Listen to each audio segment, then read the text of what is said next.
So we're going to talk a little bit about the logic behind finding the volume of a solid by defined cross sections. We'll do examples specifically involving each of these concepts, but I want to talk about the overarching kind of logic about how this works. So when I think of defined cross sections, I kind of think of them like dishes in a dish rack. So dishes of some defined shape, right? That defined shape that they're going to give you, right? So circular, semicircular, square, rectangle, equilateral triangle, whatever. So dishes standing in a dish rack, right? And your dish rack runs one of two ways, okay? So it's like dishes of some shape standing in a dish rack. Your dish rack can run in one of two ways. So the rack could be perpendicular to the x-axis. So here's what that would look like if you had a rack that was perpendicular to the x-axis. So let's say I have this graph. What that's saying is that the plates are standing up this way. So there's a plate standing up, and then there's another plate standing up. So they're standing up this way, coming off of the paper horizontally. So like, for lack of a better way to do a 3D diagram here, what's happening is, well, none of these things are good options. What's happening is that I have one dish that is sitting this way and standing up this way, and I have one dish that is sitting this way and standing up this way, right? But see how they're perpendicular to the x-axis, right? But I could also have a rack, so I could have a rack that is perpendicular to the y-axis, right? And so what that would mean is that instead of your dishes stacking this way, your dishes would stack this way, right?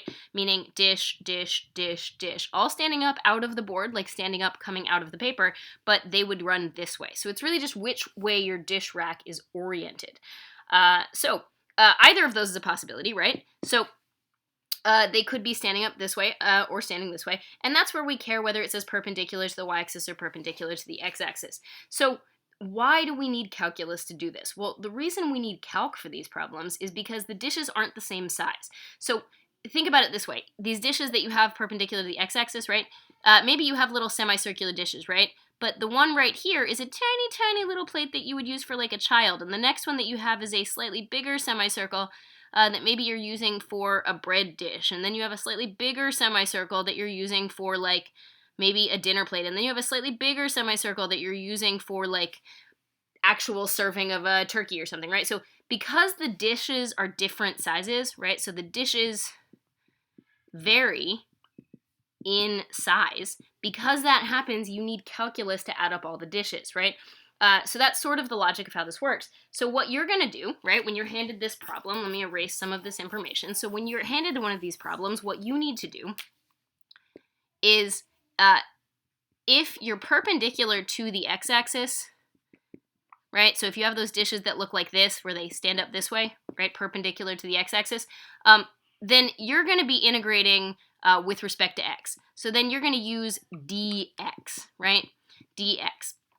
If you're perpendicular to the y-axis, so if you're perpendicular to the y-axis, right, if your dishes look like this, tiny little pieces of y, then you're going to use dy, all right?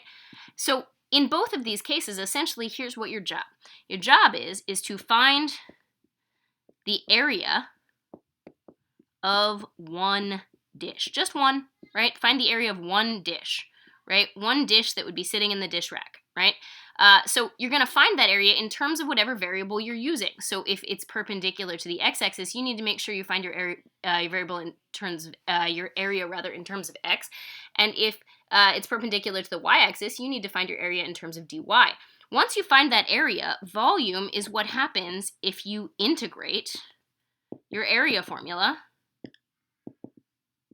right, from wherever the start was, right, which would be like, let's consider that our first dish, right, to the end, which would be your last dish. So essentially, your job is to find a formula for area. So in this case, I'm going to call it A of x, or in this case, where I'm perpendicular to the y-axis, I'm going to call it A of y, right?